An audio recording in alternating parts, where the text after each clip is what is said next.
ছেলের বিয়ে হয়ে গেলে ছেলে কখনো আপন থাকে না, অথচ মেয়ের বিয়ে হয়ে গেলে সে কখনো পর হয় না।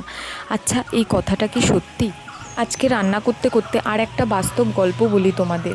হ্যাঁ, বলতে পারো এটা আমার একটা নিজস্ব অভিজ্ঞতা। তার আগে বলে দিই, আজকে রান্না করছি রুই মাছ দিয়ে আলু পটল দিয়ে তরকারি। মেয়েকে কিছু দিয়ে আমরা রিটার্ন কিছু আশা করি না। মেয়ে সুখে থাকলে আমরা সুখে থাকি। এছাড়াও মেয়ের জীবনে যদি কোনো সমস্যা আসে, সেটাকেও আমরা নিজের সমস্যা বলে মনে করি।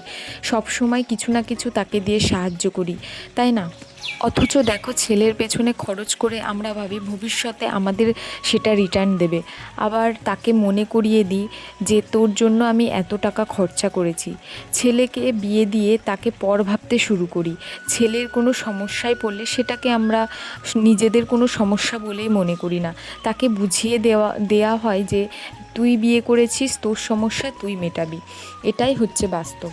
এমন একটা বাজে বাজে মানসিকতার সৃষ্টি হয় যে ছেলের কোনো কথাকেই দাম দেওয়া হয় না বিয়ের পর। তোমাদের সাথে না কথা বলতে বলতে আমি রান্না করে ফেলেছি আলু পটল দিয়ে মাছের তরকারি, আর এখন বসিয়ে দিয়েছি মাছের তেল। তোমরা কে কে খেতে ভালোবাসো?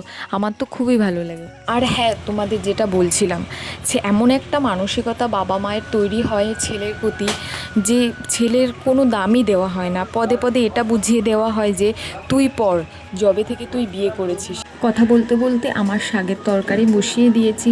আর এটা কি শাক বলো তো? এটা হচ্ছে পটলের ডোগা যেটা বলে, সেটা মাছের মাথা দিয়ে করছি। এই ফার্স্ট টাইম করছি আমি। জানো তো বন্ধুরা, এমন কোনো কথা থাকে যেটা বলা যায় না, তবে হ্যাঁ বলবো একদিন, যেই দিন উপযুক্ত হতে পারবো আর বুঝিয়েও দেবো তখন। অনেক ছোট বড় কথা শুনেছি আর এখনও শুনছি, তবে হ্যাঁ, ভগবান যদি মুখ তুলে তাকায় আমি তাদেরকে একদিন নিশ্চয়ই জবাব দেব। দেখো, আমার রান্নাবান্না কমপ্লিট, শাকের তরকারি আমার কমপ্লিট। আর হ্যাঁ, খেতে কিন্তু খুবই ভালো হয়েছিল। ভয়েসটা ঠিক আমি পরেই দিয়েছি। আর দেখো, রান্না করতে করতে খুব জোরে ঝড় এসেছিলো, ভীষণ বৃষ্টি হচ্ছিলো, সাথে ঝড় হচ্ছিলো। তো আমার ভিডিও তোমাদের কেমন লাগলো প্লিজ প্লিজ আমাকে জানিও।